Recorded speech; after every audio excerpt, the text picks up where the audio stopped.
businessman married with 4 children. Again, sometimes you just have to show up. Another great event that I would support is Babies Go to Congress.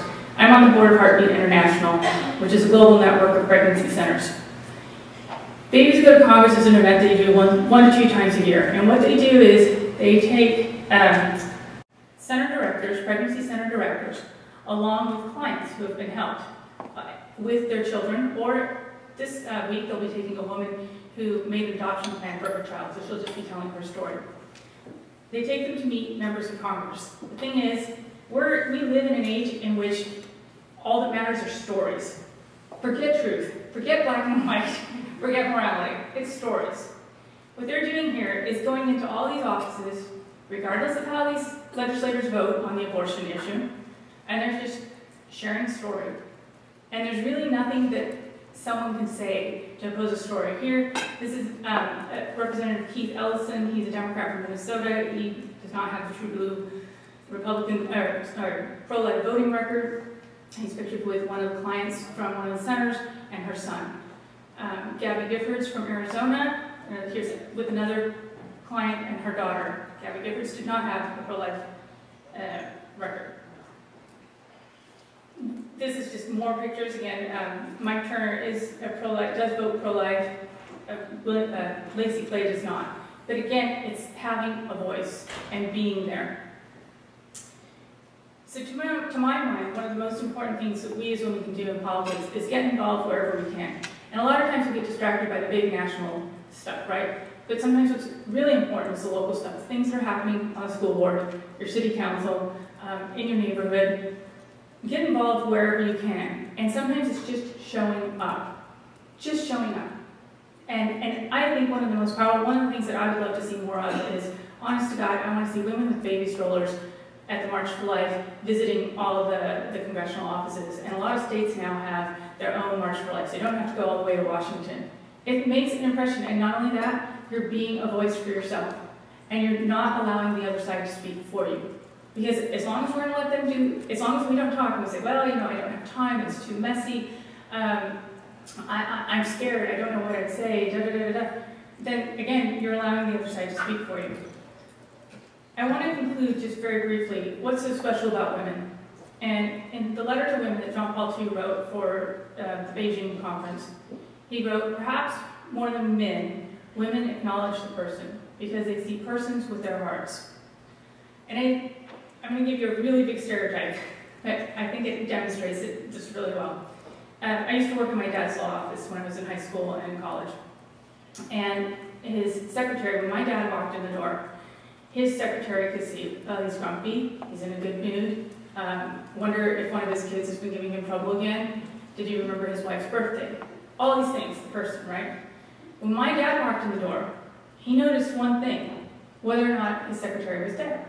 And my dad's a great person. I mean, he's very generous and so forth. It's not to lambast him.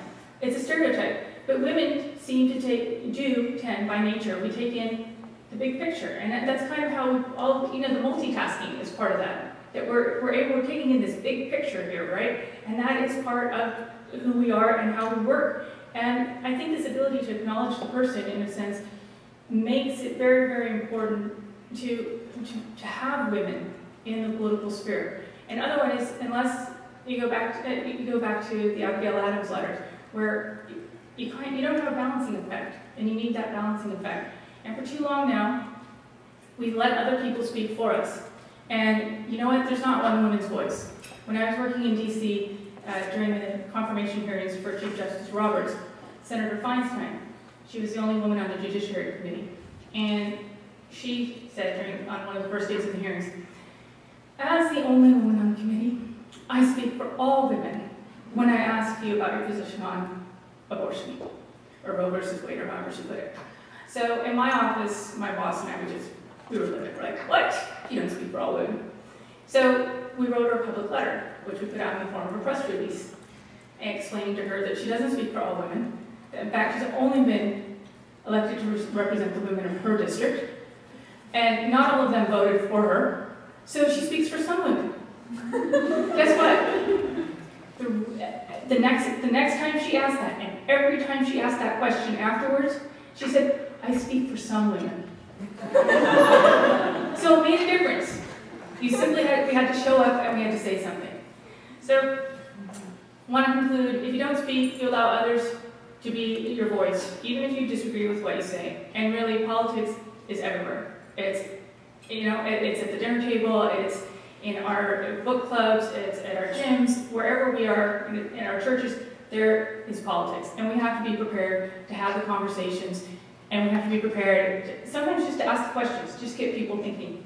And just, I thought it was fascinating, again, that here I'm coming to the question of the HHS mandate as a faithful Catholic who doesn't want to pay for somebody's contraception. And I share this with a friend of mine who says, well, I've had my tubes tied. I don't want to pay for somebody's contraception either. So I just want to leave you with that. I think that there's just a huge potential here for women to become more involved in politics. And again, part of it is just speaking the truth and being a witness. So thank you.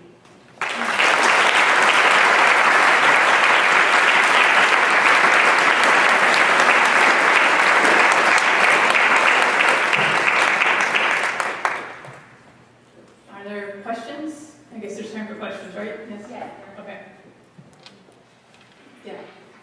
How did you first get started in politics? I'm interested in the family aspect of it, how did you birthday? Very involved? Yeah, how did I get involved in politics? I showed up in DC after I finished my doctorate in moral theology, and I didn't want to go into an academic position because I felt very unprepared. Aristotle says that the young man should study ethics, and I felt like the young woman wasn't quite ready to teach ethics or moral theology. So I thought I needed a little more practical experience, and the policy world for me was a great place. I was director of Black and Women's Issues for many years at the Family Research Council, and that's pretty much my start. I mean, my mom was one of those that was, protesting the local abortion doctor and so forth, so it's kind of in the blood. And my dad too was an activist, so grassroots type, but and then in the time that I've been in Seattle, I mean, most of the work that I've done there has just been, it's the tyranny of the urgent. I mean, we've had the marriage issue, the abortion mandate, and Catholics have not been mobilized in the public square. So we actually, over the past couple of years, we've done a good job of mobilizing Catholics to get involved, to show up at hearings like this. But it's been a lot of work, and I pulled off that board because I need to focus on some other things, and it's incredibly draining. But it's a work that I think you can do anywhere, quite honestly. My start was simply because I wanted something a little more practical before I got into academia, and as you can see, I'm still not in academia. Yes? You mentioned mobilizing Catholics, and what you're saying about other people be a voice. What are good ways to mobilize people? Like if I want to go back to my hometown and kind of get people involved or help out with that, what are the ways that you found to be most effective? One of the ways, quite honestly, get people together for food. Whatever your issue is, if you get people together for a meal or even, a dessert thing, and what we did to get our coalition in DC mobilized, we had a meeting at, it was a really nice venue at one of the clubs, private clubs, and we invited leaders. They were all leaders of individual groups. You can do the same thing. We morphed, as the organization morphed, we began to talk more about parish leaders, so people who don't have an official title, but they have a sphere of influence. So I would say, target people that have a sphere of influence in their community, and connect with them just over something casual, and have an action item. So in our case, we needed people to show up for these hearings on the abortion mandate. We needed people to sign a petition so that we could get the referendum on the marriage issue, which unfortunately we lost. But I would find a way to get people together in an informal way, a comfortable way. Food and drinks are good. Don't do drinks if you're involving evangelicals.